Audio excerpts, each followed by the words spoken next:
How has your definition of success changed from when you were lost to where you are now? Yeah, I think actually my definition of success changes on a regular basis.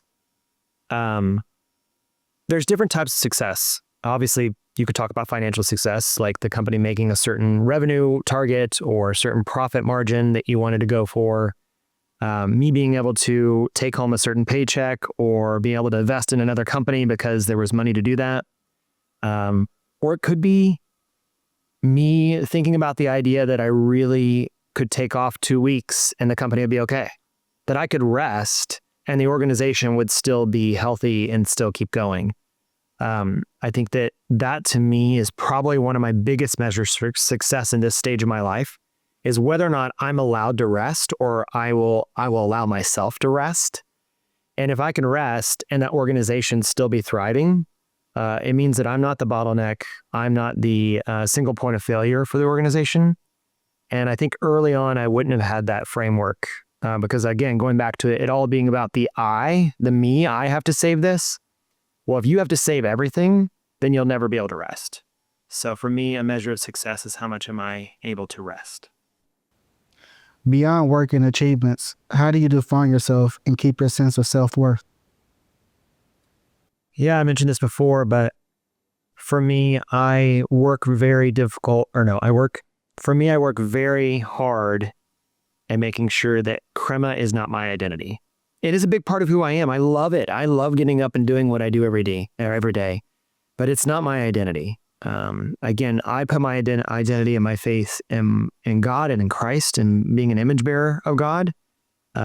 I put my identity in being a husband to my wife, a father to my kiddos. And then there's this thing that I get to do, which is called Crema. I get to be the founder, the CEO, the person that sells the vision of what we are, the person that sells the services to clients. I get to dream about the horizons of where we could go. But that isn't necessarily who I am. I think who I am is rooted much deeper in something much bigger than this. How do you separate yourself from who you are versus what you do?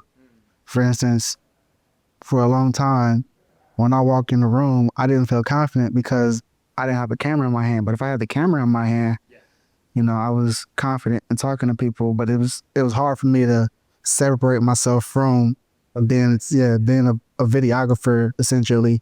Yeah. Yeah. So let me reframe the question. You're saying how, given that my identity maybe isn't rooted here and it's not tied directly to this, how do you kind of feel confident in the spaces that you're in? I think there's a freedom in not tying yourself to your title, your job, the company that you're starting. Because the reality is the company you're starting today or the company that you've been running for 17 years is and should be different than the company you had yesterday.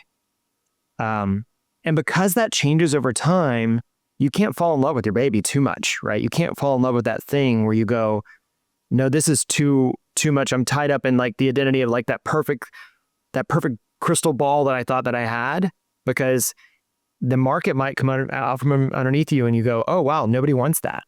So then if your identity is tied to this thing that nobody wants, then who are you? You're nothing. Well, that's not a healthy place to be. It's also not a fun place to be. But if your identity is someplace else, it gives you the freedom to say, you know what? We can change this to whatever it needs to be. Nothing's sacred here.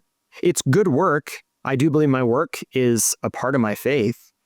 But ultimately, because my identity is somewhere else, this can change and morph and evolve tremendously over time. Like maybe a totally different company 10 years from now. That's it for this episode of Mindshift. This series is presented by Startland News, KC's nonprofit newsroom for startups and innovators. Produced by Social Apex Media, a Kansas City marketing and content studio. If this hit for you, share it with another entrepreneur and subscribe for the next video.